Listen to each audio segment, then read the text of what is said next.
الحمد لله رب العالمين يا رب. اللهم علمنا ما ينفعنا وانفعنا بما علمتنا وزدنا علما، وأرنا الحق حقا وارزقنا اتباعه، وأرنا الباطل باطلا وارزقنا اجتنابه، واجعلنا ممن يستمعون القول ويتبعون أحسنه، وادخلنا برحمتك في عبادك الصالحين. واشهد ان لا اله الا الله ولي الصالحين، واشهد ان محمدا عبده وحبيبه ورسوله. سيدي ابا القاسم يا رسول الله، صل عليك الله يعلم الهدى. واشهد انك بلغت الرساله وأديت الأمانة ونصحت الأمة وكشفت الغمة وجاهدت لله حق جهاده. عباد الله، يقول الله تبارك وتعالى في محكم تنزيله: يا أيها الذين آمنوا اتقوا الله حق تقاته ولا تموتن إلا وأنتم مسلمون. يا أيها الناس اتقوا ربكم الذي خلقكم من نفس واحدة وخلق منها زوجها وبث منهما رجالا كثيرا ونساء، واتقوا الله الذي تساءلون به والأرحام إن الله كان عليكم رقيبا. يا أيها الذين آمنوا اتقوا الله وقولوا قولا سديدا يصلح لكم أعمالكم ويغفر لكم ذنوبكم، ومن يطع الله ورسوله فقد فاز فوزا عظيما. أما بعد، فإن أصدق الحديث كتاب الله، وخير الهدي محمد صلى الله عليه وسلم، وشر الأمور محدثاتها، وكل محدثة بدعة، وكل بدعة ضلالة، وكل ضلالة في النار.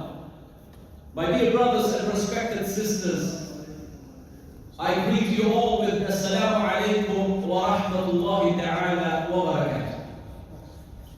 All praise is due to Allah. We bear witness and we testify that there is no deity worthy of worship except Allah subhanahu wa ta'ala. And we bear witness and we testify that our beloved Prophet sallallahu alayhi wa sallam is Allah's messenger and his slave. All salawats and salams be upon our Prophet, upon his noble family, his righteous companions, and all those who follow his path till the last time. My dear brothers and respected sisters in Islam, if you remember last week, we spoke about this important topic, and that is intercession, shifa'ah, on the Day of Judgment.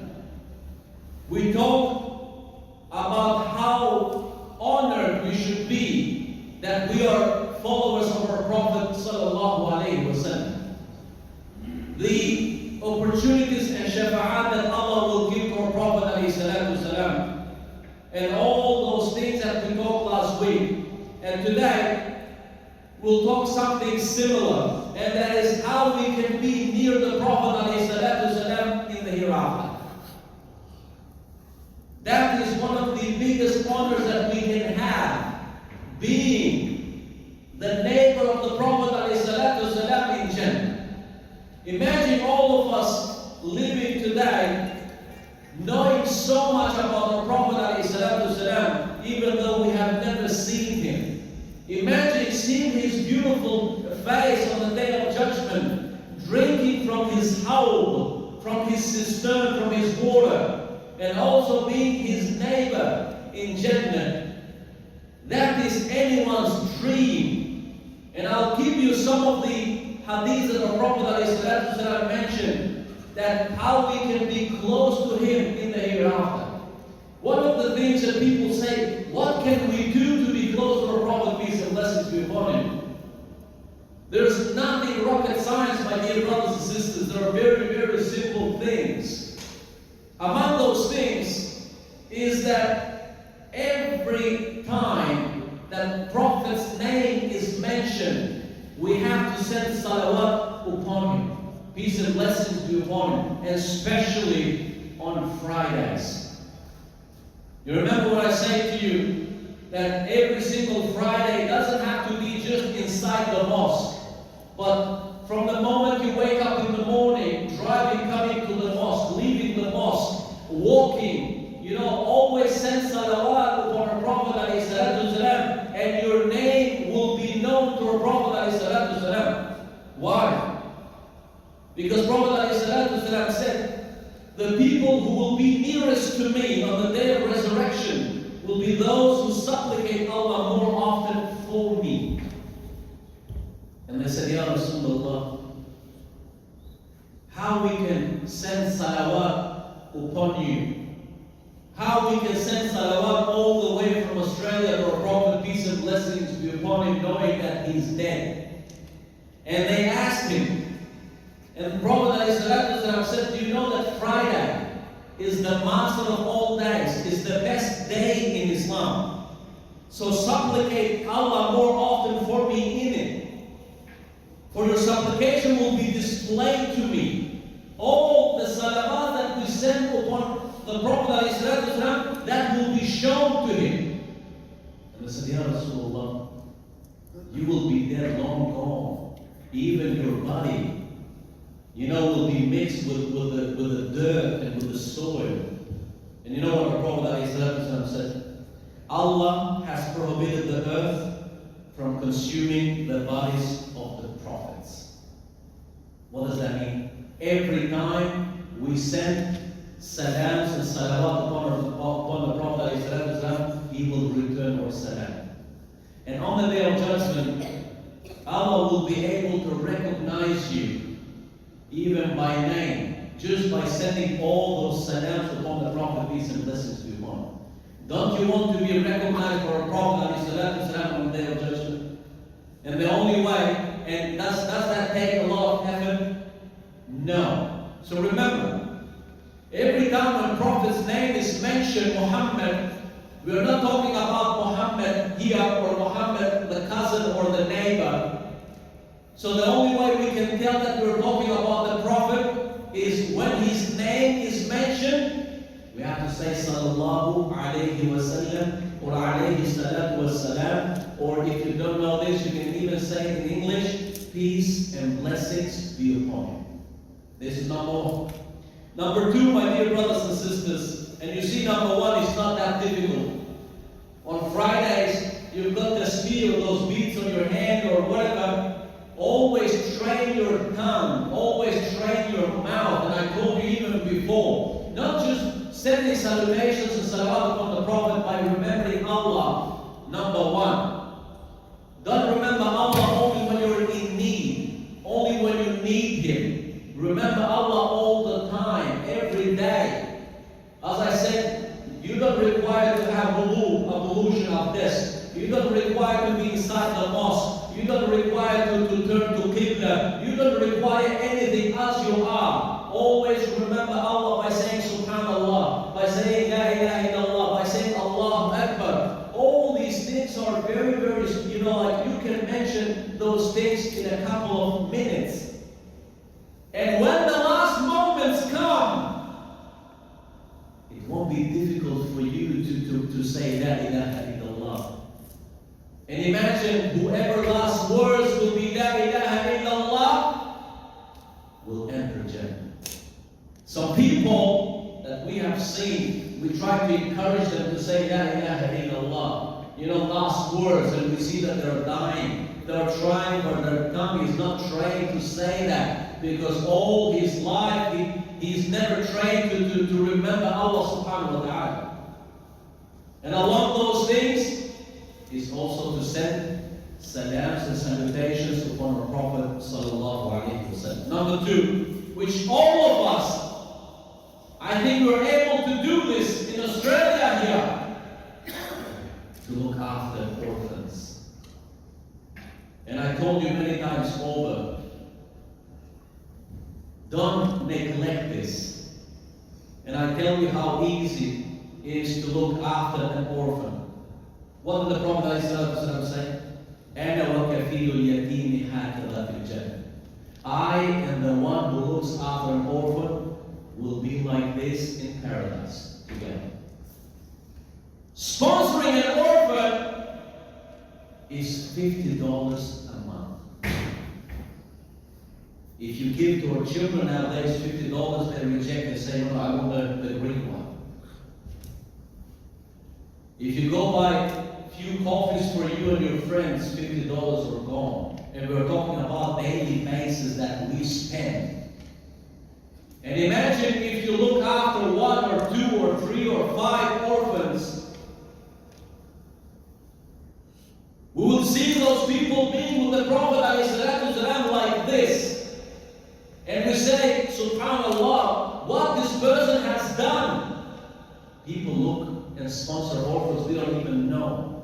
But I mention this to encourage myself and you all, because we are able to do that. Some people in our countries overseas, maybe they want to sponsor orphans, but they don't have money for themselves. Here, no one, including myself, all of us here, has no excuse to say, I don't have $50 a month to spare to sponsor an orphan. Use this opportunity, my dear brothers and sisters. We live in this country, we came to this country for a reason. To have a better life, but with a better life comes more responsibilities. One of the things that we are able to do, and it doesn't take much, is to look after orphans. And then Abu Hurairah radiallahu ta'ala said, and he narrated this hadith, and this hadith is in Sahih Muslim, he who takes care of an orphan, whether he is his relative or a stranger, will be in Jannah with me like these two things. Number one, I said salutations. Is it hard? It's not hard. Number two, sponsoring orphan. Is it hard? For us that live here, it's not hard. There are a lot of projects you can do as a family. If you and your wife and your children live together, have some projects together. Opening a well in Bangladesh or wherever, $500. Do it on behalf of the entire family. If you decide to sponsor 5 orphans, do that on behalf of the entire family. If you want to help the mosque on behalf of the entire family. Don't be selfish. There are a lot of things we can do, my dear brothers and sisters. Don't become selfish. Don't change that channel when the orphans and people that don't have food to eat or shown on TV, and all we do is because we don't want, we're eating dinner, we don't want to be disturbed by those photos or videos, and we flick the channel straight away. This is how selfish we have become, knowing that we came from those countries. We have been here 10 years, 20 years now, so what? You came here now, we have to forget everything. We have to forget how much we suffered. And I just saw a video on social media. Wallahi, it broke my heart. And that video was about Syrian children in Syria, being in those camps for so many years now. And this guy was trying to not trick them, but test them. There was this word, Allah, written. And he asked those children from year 6 till year 10, do you know what this word means? None of them was able to answer. Even in their own language, they were not able to read. And who do you think is responsible for them? Don't you think that we are part of that? We are part of that. And Allah is going to hold us accountable for that. Why? Because we are able to do that. They could have been our children. But no, we flipped the channel. What happened to our hearts? Why our hearts have become so, with no feelings whatsoever? There are our brothers or sisters, Muslims we're talking about. So one of the things, if you want to be close to the Prophet, his neighbor, in the hereafter, is looking after orphans.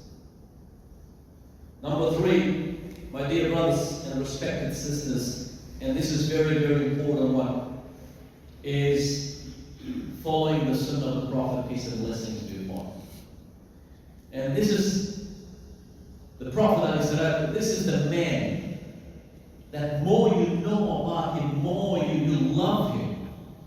And you know, when he was in that graveyard and giving salam to them and saying that he misses to see his brothers, and the companion said, Ya Rasulullah, aren't we your brothers? He said, no, you're my friends. We live together. You've seen me. My brothers are those who will come. They are not even born yet.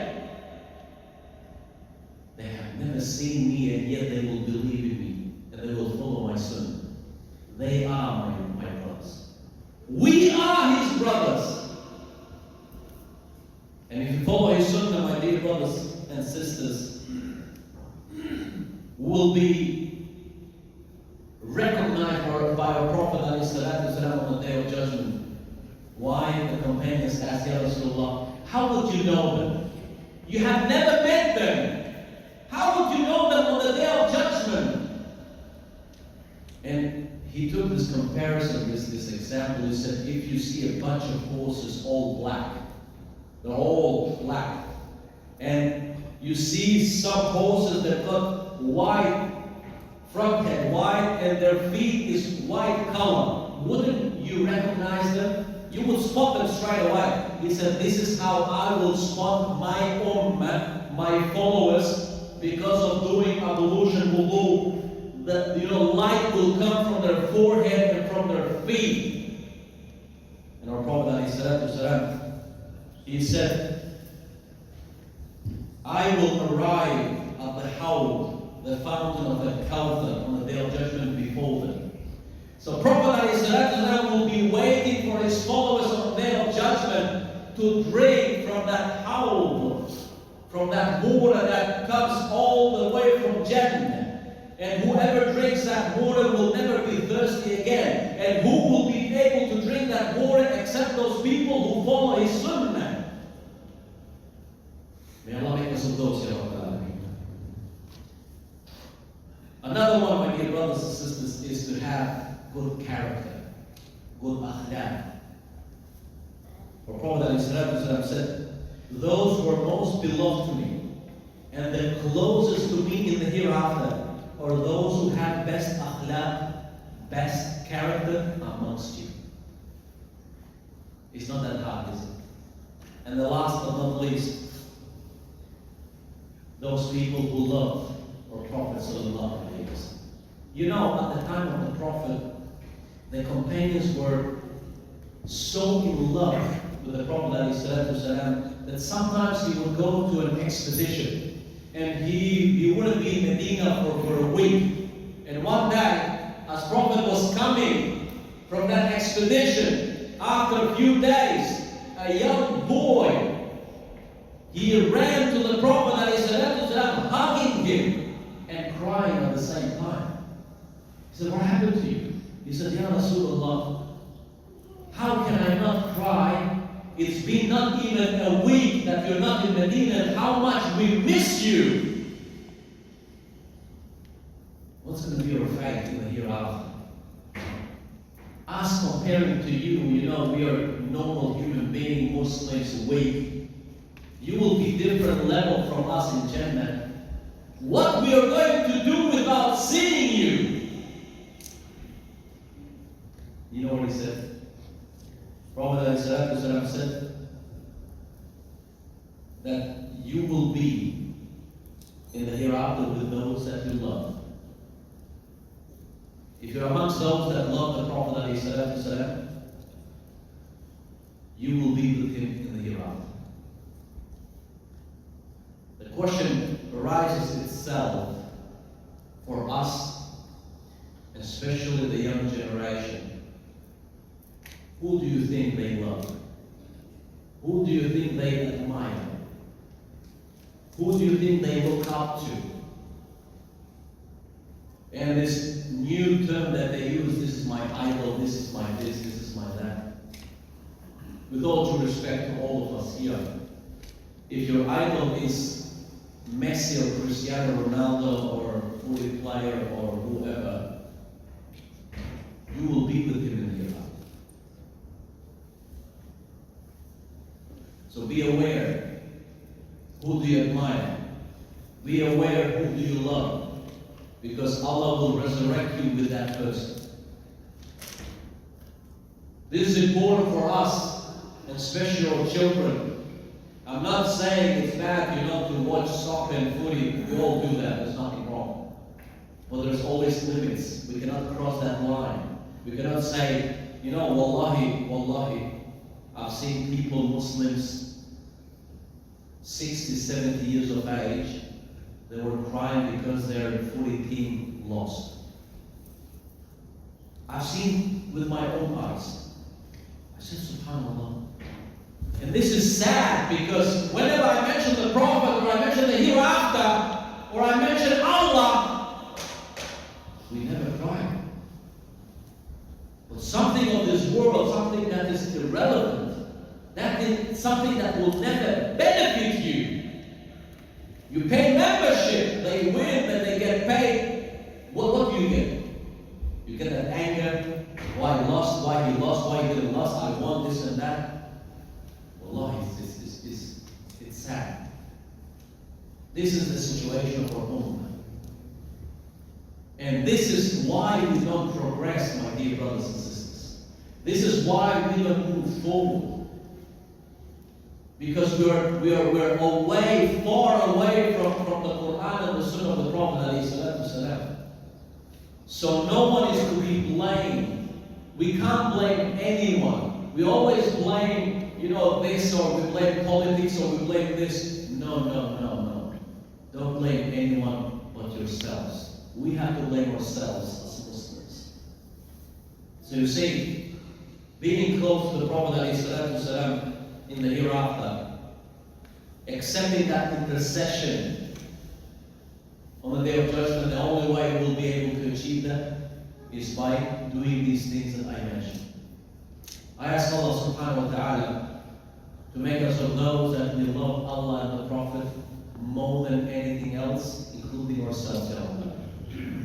I ask Allah subhanahu wa ta'ala to make us of those that He's pleased with us in this world and the next, Ya Allah.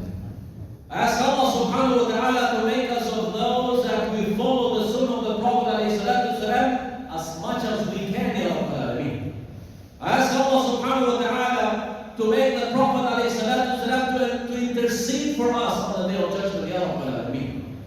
I ask Allah subhanahu wa ta'ala to make us of those that will be the neighbors of the Prophet in Jannah, Ya Rabbal Alameen.